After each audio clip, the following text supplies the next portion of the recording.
Londres para buscar saídas que evitem o colapso da economia internacional. 6 décadas depois do encontro de Bretton Woods, que estabeleceu os parâmetros da economia internacional, a arquitetura financeira, no momento, se mostra superada. Seria uma crise do sistema capitalista ou seria apenas um problema de ganância dos capitalistas? E que sistema virá substituir o atual?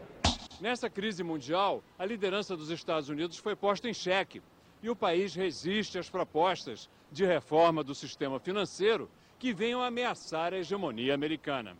Mas apesar da resistência americana, estudiosos preveem a ascensão dos países emergentes, como Brasil, Rússia, Índia e China, os BRICS, e um maior equilíbrio no sistema global. O Sem Fronteiras de hoje procura entender a arquitetura deste novo modelo econômico.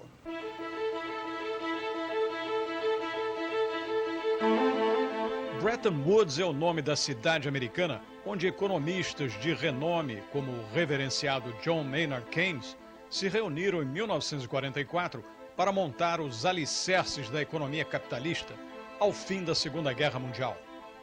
Entre outras medidas, criaram o FMI e o Banco Mundial, ambos com poder de voto maior para Estados Unidos e Europa, fundaram o GATT, precursor da Organização Mundial de Comércio, arena de muito confronto sobre exportação e importação, instituíram também o câmbio fixo, atrelado ao dólar como moeda de referência, reserva internacional.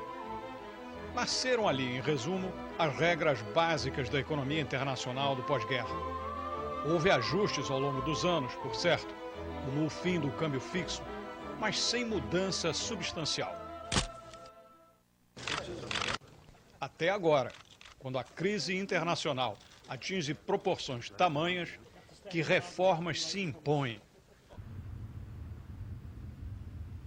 O mundo pede mudanças, como indica a pesquisa de opinião feita pela rede britânica BBC em 27 países, da Austrália à Turquia, passando pelo Brasil.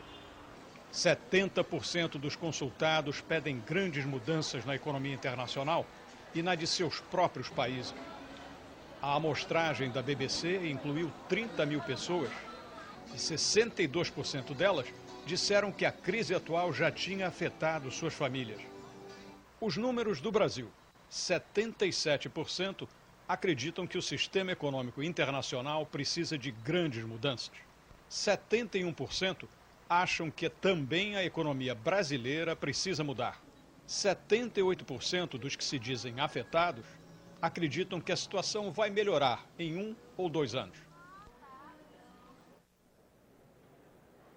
Os líderes reunidos aqui em Londres, por apenas um dia, deram só os primeiros passos para algumas mudanças, sem a amplitude do encontro de Bretton Woods, que durou 2 semanas. Há um claro esforço entre os líderes do G20 para salvar o capitalismo abalado. Do presidente Lula a seu colega Obama, passando por chineses, comunistas de fachada, ex-soviéticos russos, social-democratas europeus, todos querem remendos no sistema, superficiais ou profundos, mas remendos. Só do lado de fora, entre os manifestantes que sacudiram as ruas de Londres em protestos, ouviram-se propostas para acabar de vez com o capitalismo, em troca de uma variedade de sugestões que vão do socialismo marxista ao anarquismo total. Dentro ou fora, a percepção é de que reformas importantes têm de vir. Mas poucos ousam prever que formato terá a economia mundial quando a turbulência, o terremoto, a tsunami ou mesmo a marola atual acabar. O Sem Fronteiras em Londres procurou o Centro Europeu de Reforma.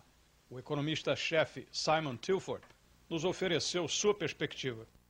Do you think we're reaching a point, like a historical point, like the 1930s or 1940s, when the capitalism had to go through substantial reform in order to survive? I certainly think we're now in a more precarious or dangerous position than at any time since the 1930s. We've never had in the post-war period simultaneous recessions in all the world's major industrial countries. We urgently need coordinated action to strengthen demand, because if we don't, and if demand remains very weak and global trade continues to contract, then there is a real risk of protectionist pressures, of populist political and social pressures building up across the world. And then it will become harder, much harder, to maintain the open global trading system and liberal political systems. But how do you see the new international economic architecture, as it were? One of the notable things about the global economy over the last 10 years was the emergence, on the one hand, of big emerging economies, the rapid industrialization in China, India, Brazil, elsewhere, on the one hand, which is a hugely positive development. On the other hand, we saw the emergence of huge global imbalances within the global economy. So despite the fact that the US is no longer as all-powerful in terms of its role in the global economy as it was 10 years ago, it still accounts for a huge proportion of net global demand, i.e. that the US has accounted for too much of global demand. Now, the US is criticised for that. Lots of foreigners, lots of non-Americans accuse the Americans of living beyond their means. But had the Americans not lived beyond their means, had they not been providing so much demand, buying so many imports, we would not have seen such rapid industrialization elsewhere. What do you think of this proposal that the Chinese came up with of replacing the dollar as the international reserve currency? There's no doubt that the Americans are privileged by the status of the dollar. It means that they can borrow in their own currency, so they're never exposed to currency risk, etc. It wouldn't matter what we replace the dollar with if we have some countries running economic policies like China, because the Chinese will have to buy some currency, whatever it is, if they're running a huge surplus. Without they rebalance their economy away from exports, we're still going to have this problem. So for the Chinese to effectively criticize the Americans is a little bit like biting the hand that feeds. In theory, it sounds like a possible alternative. And over time, we'll probably see competing reserve currencies. So from your perspective, you don't expect a major, radical change in the world economy, in the international economic architecture, as it's called? They sound minor, but they're not going to be minor in practice for the countries concerned. A big rebalancing of the global economy away from consumption in the US, a reduced dependence on the US as the final consumer, implies huge changes in the US and huge changes across the world. So that's not a small thing. And also, if we do see a prolonged period of global stagnation, then all bets are off. We could see a rapid increase in the influence of the state across the world in key economies, and we could see big changes. I don't think there'll be positive changes. Para o novo presidente americano, a reunião do G20 em Londres é uma prova de fogo. Embora ele não tenha causado a crise, nem tenha olhos azuis, é o líder do país que detonou a economia mundial e o mundo espera que conserte o estrago. Obama é perfeito para o papel de salvador do planeta. Calmo, inteligente, racional, equilibrado, o oposto de George W. Bush. É adorado pelos europeus desde a campanha pela Casa Branca, quando levou multidões às ruas de Berlim. Mas não é um radical. Quer salvar o capitalismo e não substituí-lo por um híbrido semi-estatizado, mais ou menos socialista no figurino europeu. Está à frente da maior intervenção do Estado na economia americana desde os anos 30 para ressuscitar o capital, não para destruí-lo. Obama não veio para acabar com a hegemonia americana, mas para renová-la. O problema é que nenhum líder tem o poder de reverter os rumos da história. E o declínio do Império Americano, na economia e no resto, parece irreversível. Obama gostaria que os parceiros europeus seguissem seu exemplo, gastando trilhões para tirar a economia da recessão. Mas tendo criado a crise, Washington não tem moral para impor a saída. A primazia do dólar, base da prosperidade americana, está ameaçada. E nada garante a volta da prodigiosa máquina de consumo que foi o motor da economia global nas últimas décadas.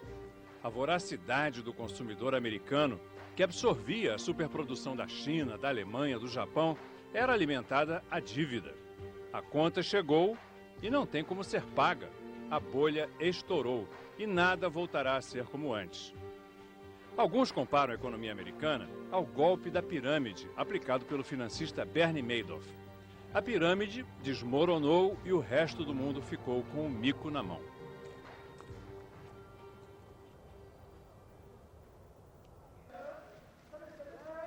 Mesmo que seja brilhante, negro e chique, como Barack Obama, o que ele pode fazer para esconder a realidade? O Sem Fronteiras conversou em Nova York com o economista Robert Johnson. Do you think that President Obama can restore the U.S. leadership in the global economy, especially in the financial sector? The idea that the United States will make sacrifice themselves, in particular by showing very strong and prudent regulations of its own financial actors, is the only thing that will convince other people to cooperate. I believe the Germans could do more than they're doing, particularly in stimulating demand, given that they're a big export-led economy. But they were reluctant to do that until they see the United States demonstrate leadership. You know the old saying, actions speak louder than words. Well, I would say in the 1990s was the heyday of American financial leadership under Bill Clinton. And it is very unlikely that we'll get back to the point where people are in awe and seeking to emulate the United States entirely. We had an experience during the Bush years and continuing into the present, where financiers took too much risk. They took more risk than they should have because they did not price in how much it would spill over onto society. They all had very strong incentive contracts, where taking more risk got them bigger bonuses and bigger payouts, but they weren't mindful of the negative consequences for others. I don't think we can go back to that place of enthusiasm and where those side effects are not considered. What do you expect to happen? I expect that some emergency powers for resolution, meaning right now you can take a bank and put it out of business when it loses its capital. But you can't do that with an insurance company, and you can't do that with what they call a financial services holding company like Citigroup. I think they need the power to do that so that when they shut down something, it's not so disruptive for society. And I think they will pass that legislation in the very short run. All have said that they will take a long time implementing the full spectrum of regulatory proposals that Geithner led off with last week. So I would imagine maybe by Christmas time we will see the stronger regulations. But the big banks will resist those regulations. Is the financial system broken, and is there a possibility of repair? Well, I think the restoration of confidence will take a long time. At this point, if people are reacting with their own money like that, you can tell they're nervous. It will take a long time to calm those nerves. So I think we have a period of it's not weeks or months, it's years before confidence will be restored to anything like it was, say, 10 or 15 years ago. Do you see a danger of this recession sliding deeper into maybe a depression? The dangers are several. We have a synchronized downturn. Everybody's exports in the world are declining at the same time. Everybody's consumption is declining at the same time. So the synchronized amplification of the downturn is very real and very severe and in process. It looks to me like the United States stimulus package is moderate, but somewhat backloaded. The White House made the decision to let Congress put that stimulus package together. Congress naturally is reelected next year in the midterm. So that the pressure from that stimulus will occur much more in 2010 than in 2009. So what big changes do you see happening? I think ultimately the United States will experience much more pain, rising unemployment. President Obama will have to distance from the financial sector, and they will ultimately resolve and regulate things. President Obama came into power when unemployment was just over 7%. President Roosevelt in the 1930s came into power with unemployment over 20%. I don't know that we'll reach 20% unemployment, but as unemployment increases, and it will continue to increase, President Obama will come under increasing pressure from the population to show that he is in charge of the financial sector. Then what will do? I believe he will nationalize a number of the banks. They will impose tighter regulation, and the rest of the world will be relieved that the United States financial system is under control. Os traços deste outro desenho do que poderá ser a economia internacional, pós-reviravolta no alto comando de quem mandava e quem cumpria as ordens do mercado do poder, ainda é turvo. Até onde vai a força dos BRICS, Brasil, Rússia, Índia e China? Uma incógnita. O que os observadores não duvidam é que já surgiu uma outra configuração mundial. É imperativo não ignorar que o aparecimento de uma nova classe média, nascida nos países emergentes, é um dos grandes sustentáculos das mudanças no universo capitalista. O desenvolvimento industrial e científico e a marcante presença no comércio internacional fizeram crescer a renda per capita das populações dos emergentes. E assim, eles se firmam a passos largos para mudar a cara da movimentação do dinheiro pelo planeta. Será que podemos imaginar que chegará o dia em que um indiano ou um russo dirigirá o Banco Mundial? Ou muito do que estamos vendo não passa de ilusões alimentadas pelo pessimismo econômico que nos ronda? E nós aqui no Brasil, estaremos inseridos de verdade nessa nova ordem? Nossa conversa é com o professor de Relações Internacionais da PUC do Rio de Janeiro, Luiz Manuel Fernandes. Há algumas previsões que indicam que os países que formam o BRIC, Brasil, Rússia, Índia e China, vão se tornar uma potência econômica em 2020. Na sua opinião, isso é possível ou é muita retórica? Não, eu acredito que essa é uma possibilidade real, embora tenhamos que dimensionar qual é o grau da potência que cada um desses países pode atingir. Na verdade, o mundo está passando hoje por um processo que eu diria que não tem precedentes desde que se formou a economia mundial integrada, que é uma criação da Revolução Industrial no século XIX, desde o final do século XIX. No final do século XIX, nós tivemos a ascensão de novas potências, né, que passaram a rivalizar com a hegemonia britânica. Estados Unidos, por um lado, Alemanha, por outro, Japão, depois da Revolução Meiji. O mundo está vivendo hoje um processo semelhante de desconcentração de poder econômico, com o surgimento de novos polos em ascensão. E a sigla BRICS veio tentar captar esse sentido de fortalecimento, indicando alguns países que têm tido um crescimento sustentável mais notável. Os países emergentes têm uma economia muito diferenciada. O senhor acredita que eles têm fôlego para um novo modelo econômico? Não, eu diria o seguinte, eles têm economias bastante diferentes e que partem de pontos de partida diferentes, né? Até aqui, até por partir de uma base mais atrasada do ponto de vista produtivo, quer dizer, a China é que mais se destaca com um grau de sustentabilidade no seu crescimento econômico, afinal são já 30 anos de crescimento a uma taxa média de 10% do PIB. É impressionante e muito sustentado. A Índia também, mas ambos são países que partiram de uma base com grande participação agrária e baixo nível de desenvolvimento das suas forças produtivas, né? Então, é um processo em franco crescimento e que passam a adquirir, sobretudo no caso da China, nova centralidade no funcionamento da economia mundial. Eu não diria que até 2020 qualquer um desses 4 países viesse a substituir a centralidade que a economia americana ainda desempenha no mercado mundial. Na sua opinião, pode surgir um novo modelo econômico com a hegemonia dos Estados Unidos meio quebrada, o maior poder da Europa e um maior equilíbrio entre os países emergentes? Eu acho que o mundo caminha para uma crescente desconcentração de poder econômico. Isso é menos acelerado na dimensão político-militar, mas na dimensão econômica é uma crescente desconcentração de poder, o que tende a apontar para uma configuração mais multipolar do mundo, com múltiplos polos de poder econômico. Nós estamos diante de uma transição das relações de poder econômico no mundo, mas ela é uma transição prolongada, não uma transição abrupta. Então, como administrar essa transição? Que arquitetura construir para gerar uma situação de maior equilíbrio também na governança da economia mundial? E aqui nós temos 2 precedentes em relação à reunião do G20, que eu acho que é bom chamar a atenção. Nós tivemos em 1933 uma conferência econômica mundial, tentando lidar com o impacto da Grande Depressão, E é uma conferência que fracassou. Fracassou porque não havia claramente um poder hegemônico capaz de estruturar uma agenda de reorganização da arquitetura da economia mundial.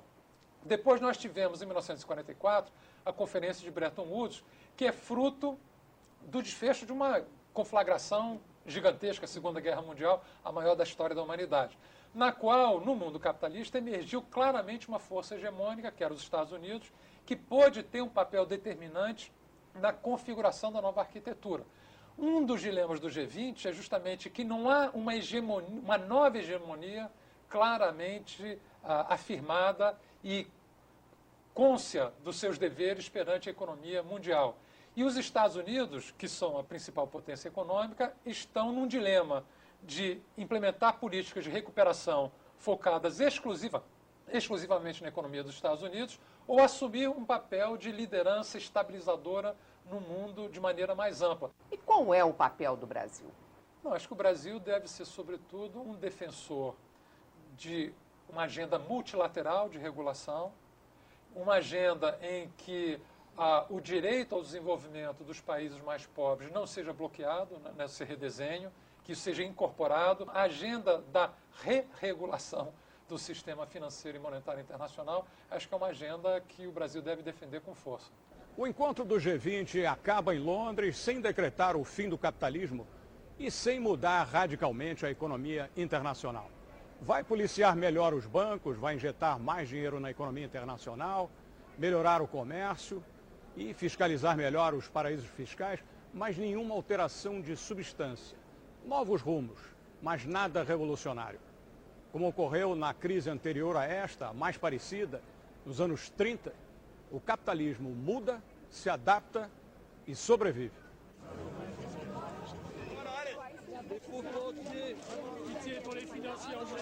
Bon, Ramirez. Qu'est-ce qu'elle va ramener? On rentre à la maison.